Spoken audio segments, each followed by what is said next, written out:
আজ মহানবমীর শুভেচ্ছা জানাই সকল দর্শক বন্ধুকে।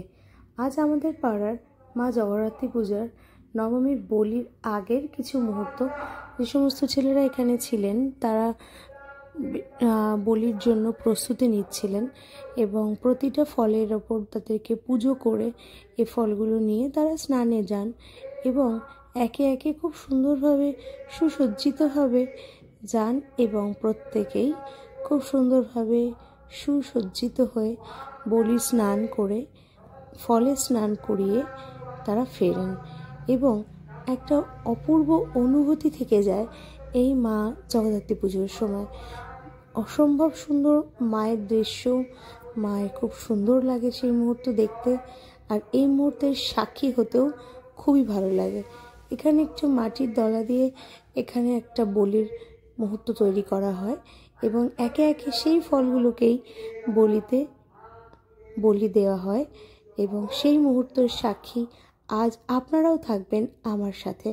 ভীষণ সুন্দর একটা মুহূর্ত, মায়ের যখন যেন মনে হয় জীবন্ত সেই রূপ দেখলে, মায়ের চোখ দেখলে মনে হয় যেন মা খুবই খুশি এবং দেখুন মাকে কত সুন্দর লাগছে দেখতে, আর গায়ে কাঁটা দিয়ে ওঠে মায়ের এই অপূর্ব রূপ দেখে।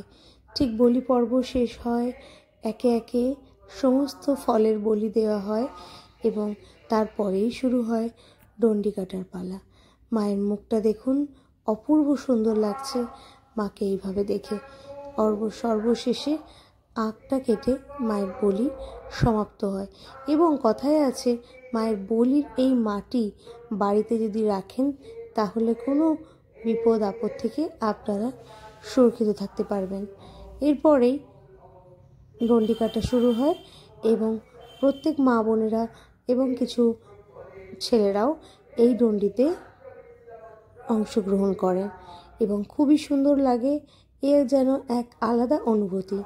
এটা শুধু আমাদের এই জগদ্ধাত্রী মায়ের ক্ষেত্রে নয়, অনেক পুজোয় অনেক সময়ই আমাদের এখানে এই ডন্ডি কাটার পর্বটি প্রচলিত রয়েছে। যেমন মা শীতলার ক্ষেত্রেও এখানে আমাদের শীতলা পুজোতেও আমাদের ডন্ডি কাটা হয় এবং এবারে আমরা দেখাচ্ছি আপনাদের সাথে জগদ্ধাত্রী পুজোর মায়ের ডন্ডি। মা সবাইকে খুব ভালো রাখো। জয় জগদ্ধাত্রী মা। আবার এসো মা। প্রতিবারের মতো এবারেও আমাদের কাছে এসেছে মা।